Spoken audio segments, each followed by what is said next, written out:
Should everyone be wearing a mask in public to help halt the spread, or at least slow the spread of the coronavirus? I'm Dr. Brett Scher, the medical director at DietDoctor.com. And I've got to be honest with you. When we started talking about writing a piece about wearing masks in public, I thought, I'm not sure if that's our role at Diet Doctor. I'm not sure if that's really the topic we should be getting into. But the end result by this piece by Ann Mullins, I think, is fantastic, and I highly recommend everybody read it. We can't say for sure. We're dealing with such incomplete evidence, and the quality of evidence is so spotty. But the message about masks is really confusing, isn't it? Clearly, if you have symptoms, if you're coughing, and if seems like you're sick, of course you should be wearing a mask to protect others. But as we learn more about this virus, about how it's transmitted through the air, about how far these aerosolized droplets can travel, really makes you think. And then when you look at that graph that we have posted on at DietDoctor.com about the countries who really have sort of stemmed the tide in the rise of the coronavirus, one thing they have in common is it's more socially acceptable and more common for people to wear masks.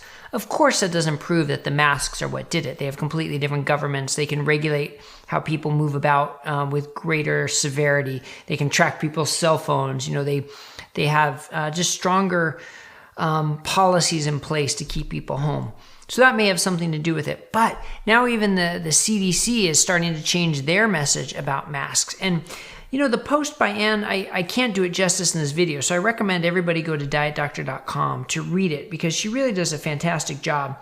And the other important point she makes, though, is not to go out and buy the N95 masks and the surgical masks, because the healthcare providers need those. Leave those to the healthcare providers. But boy, there are ways of making homemade masks I had never even thought of, using pillow sheets and bandanas and coffee filters and tea towels and vacuum cleaner bags. And she lists all those with links to videos on how to do it and articles. I think it's really interesting, and I learned a lot from the article. I'm so glad that Ann wrote it. And also about the stigma. There's such a stigma, at least in the United States and in parts of Europe, that if you're wearing a mask, you're doing something wrong, or you're sick and you should be home. But now maybe that's starting to change, and I think it's so interesting that the culture really is going to have to change, and how the recommendations, if they start coming out more strongly, which it looks like they are, that we should be wearing masks in public for the next few weeks, months, who knows, that culture is going to have to change. And then she talked about the experience of the Czech Republic, which was really interesting. And of course, how to make a mask. So in the end, even though I was hesitant about us diving into it, I think it's an important message that's starting to turn. The tide is turning, and it's not completely settled.